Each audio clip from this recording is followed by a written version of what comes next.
ఓనామాలో తెలియని వాళ్ళు ప్రతిపక్ష హోదా నేనిచ్చేది కాదు. ఎవరిచ్చేది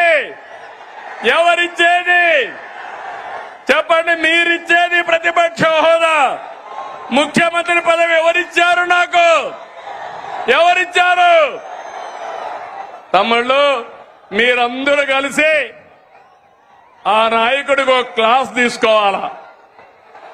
తీసుకుంటారా అని అడుగుతున్నా. ప్రతిపక్ష హోదా అడగకుండా అసెంబ్లీకి రావాలని అవునా కాదా అని అడుగుతున్నా. అవునంటే గట్టిగా చెప్పట్లు కూడా చెప్పండి. అసెంబ్లీకి రావాలి. లేకపోతే ఏం చేయాలి? రాజకీయాలకు అర్హులా ఇలాంటి వాళ్ళని అడుగుతున్నాను మిమ్మల్ని. తమ్ముళ్ళు, శాసనసభకు రాకుండా రప్ప అని రంకెలేస్తున్నారు.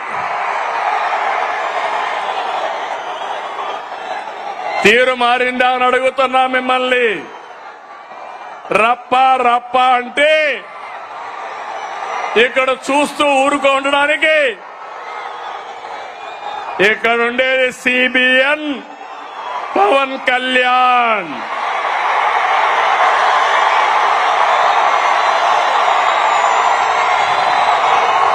సోషల్ మీడియాలో పోస్టులు పెట్టి ఆడబిడ్డల్ని అవమానిస్తే ఖబర్దార్, జాగ్రత్తగా ఉండండి. అవమానించిన 5 నిమిషాల్లో మీ చొక్కా పట్టుకునే పోలీసులు సిద్ధంగా ఉంటారు. ఏం తమ్ముడు, లా అండ్ ఆర్డర్ అవసరమా లేదా? ఆడబిడ్డల్ని గౌరవించాలా లేదా? ఆడబిడ్డల్ని అవమానించే వాళ్ళని శిక్షించాలా లేదా అని మిమ్మల్ని అడుగుతున్నా. అవును అంటే గట్టిగా చెప్పండి అవునని. వచ్చి చూసి నేర్చుకోమంటున్నా. పులివెందల ఒంటెమిట్ట ఉప ఎన్నికల్లో ఏం జరిగింది తమ్ముళ్ళు చూశారు. ఏం చేశారు? రప్ప అని ఆడిచ్చారా లేదా అని నేను అడుగుతున్నా. బెండు తీశారు. ఈ విషయం గుర్తుపెట్టుకోవాలి. ప్రజాస్వామ్యంలో హింసా రాజకీయాలు చేస్తే ఇక్కడ సిబిఎన్ ఉన్నాడు. మీరు ప్రపంచంలో ఎక్కడ దాక్కున్నా దోషులను తీసుకొచ్చి చట్టం ముందు నిలబెట్టే బాధ్యత నాదని మరొకసారి హామీ ఇస్తున్నా. తమ్ముళ్ళు, వైసీపీ నాయకుడిది ధృతరాష్ట్ర కౌగిలి.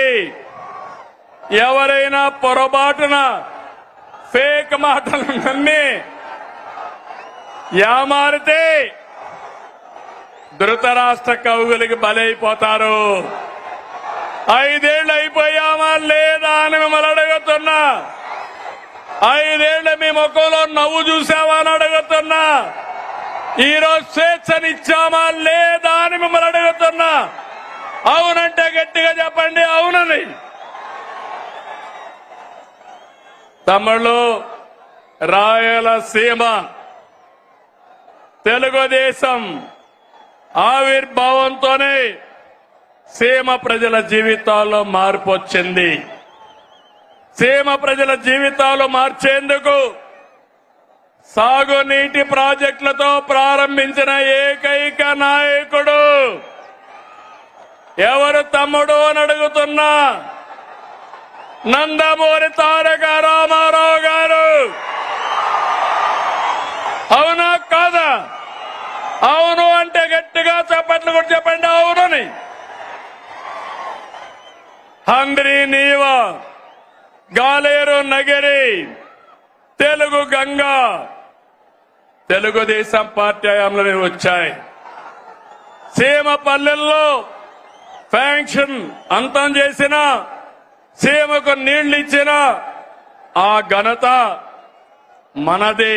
అవునా కాదా అని మిమ్మల్ని అడుగుతున్నా. ఈ సంవత్సరాలు రాయలసీమలో వర్షాలు పడలేదు. కానీ తమ్ముళ్ళు, అన్ని చెరువుల్లోకి నీళ్లు వస్తున్నాయా లేదా అని మిమ్మల్ని అడుగుతున్నా. అందుకే మీ అందరికీ గుర్తుంటుంది, సీమ మారుతుందని మొన్న ఎన్నికల కంటే ముందుగా అన్ని సభల్లో చెప్పాను. మీరు కూడా నా మాట నమ్మలేదు. చరిత్రలో మొట్టమొదటిసారిగా 52 సీట్లకి 40 సీట్లు మనమే గెలిచాం. కూటమే గెలిచింది. భవిష్యత్తులో 52కు 52